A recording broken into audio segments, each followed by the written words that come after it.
Hello friends, you are welcome to our literary channel Academic Domain. Today I am going to discuss song 2, that is When Thou Commandest Me. It is composed by Rabindranath Tagore and it is second song in his poetic collection Gitanjali. It will be line by line explanation of the song in English language.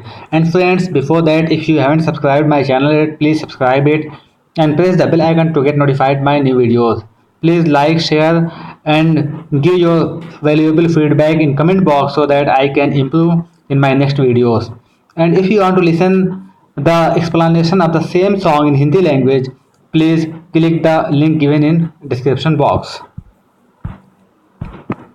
Now, before going to the poem, we will discuss few points about the poet.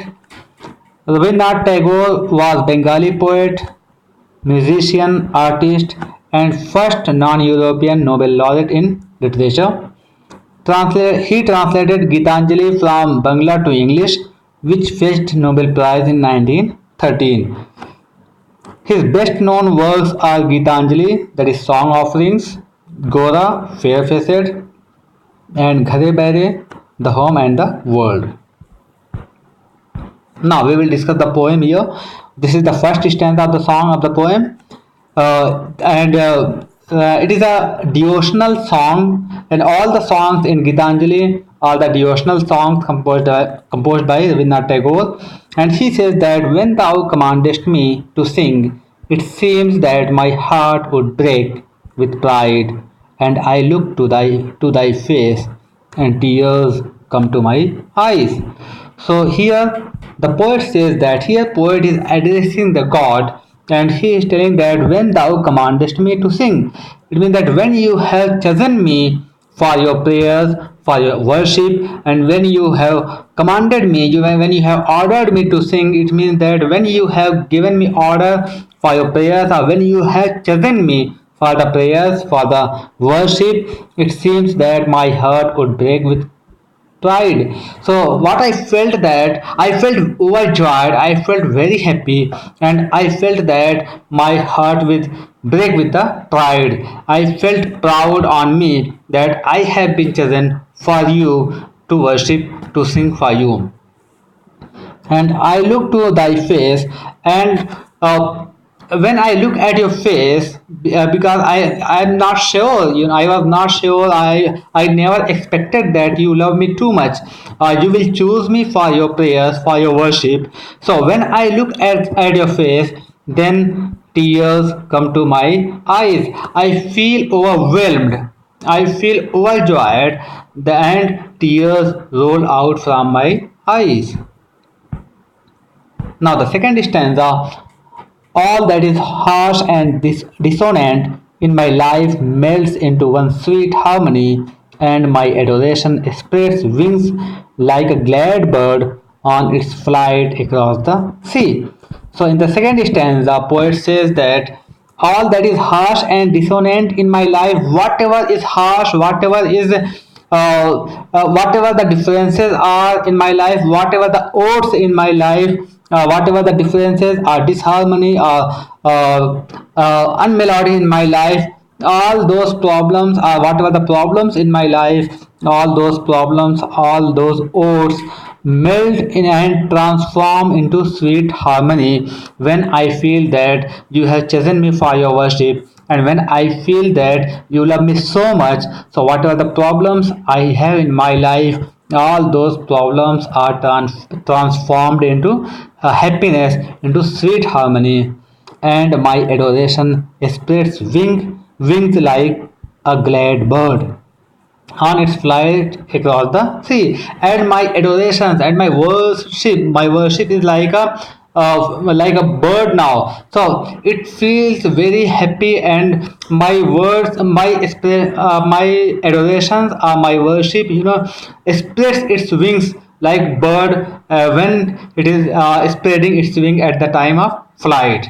So in the same way, my adorations, my worship, my prayers also spreads their wing across the ocean, because I feel so happy, I feel overjoyed that you have chosen me for your worship. Now the last stanza, I know thou takest pleasure in my singing. I know that only as a singer I come before thy presence.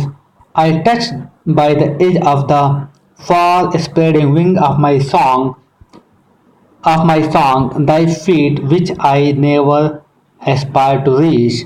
Drunk with the joy of singing, I forget myself and call thee friend, who art my Lord.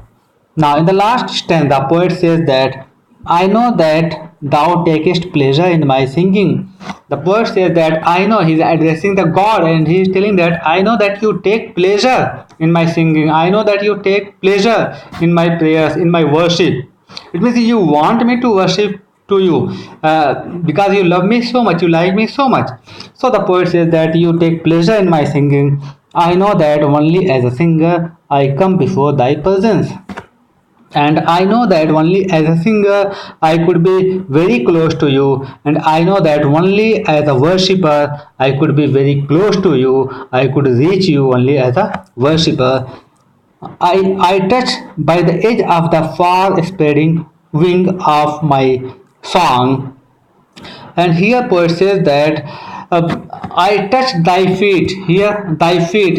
The poet is telling that I touch thy feet with the edge of my spreading song, with the edge of my far spreading wing of my song. It means the poet is trying to say that he is able to reach to the God, and he, because of his prayers, because of his song, and he is telling that he could touch the feet of the God with the wings of his song, with the wings of his prayers.